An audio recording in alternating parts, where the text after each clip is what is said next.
حضرت ابو ہریرہ رضی اللہ عنہ سے مروی ہے کہ نبی کریم صلی اللہ علیہ وآلہ وسلم نے فرمایا، جب مومن کی موت کا وقت آتا ہے تو رحمت کے فرشتے اس کے پاس سفید ریشمی کپڑا لے کر آتے ہیں اور کہتے ہیں، اے نیک روح، باہر نکلو، تم اس سے راضی ہو اور وہ تم سے راضی ہو چکا ہے۔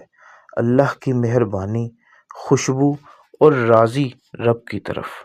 روح اس طرح نکلتی ہے جس طرح کستوری کی نرم و ملائم خوشبو ہوتی ہے، حتیٰ کہ فرشتے اسے ہاتھوں ہاتھ لیتے ہیں اور اسے آسمان کے دروازے تک لے جاتے ہیں۔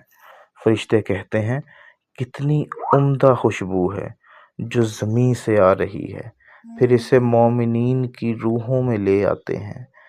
تم اپنے مسافر دوست کی آمد سے جتنا خوش ہوتے ہو وہ اس سے بھی زیادہ خوش ہوتے ہیں اور اس سے سوال کرتے ہیں، فلاں کا کیا حال ہے، فلاں کا کیا بنا؟ وہ کہتے ہیں، اسے چھوڑ دو کیونکہ وہ دنیا کی پریشانی میں تھا۔ جب وہ یہ کہتا ہے کہ کیا وہ تمہارے پاس نہیں آیا تو وہ کہتے ہیں، اسے اس حال کی ماں جائے پناہ ہاویہ کی طرف لے جایا جائے گا۔ اور جب کافر کی موت کا وقت آتا ہے تو عذاب کے فرشتے ٹاٹ لے کر اس کے پاس آتے ہیں اور کہتے ہیں، یہ تیرے لیے بھی ناتواری کا باعث ہے اور تجھ پر اللہ تعالیٰ کا غصہ ہے۔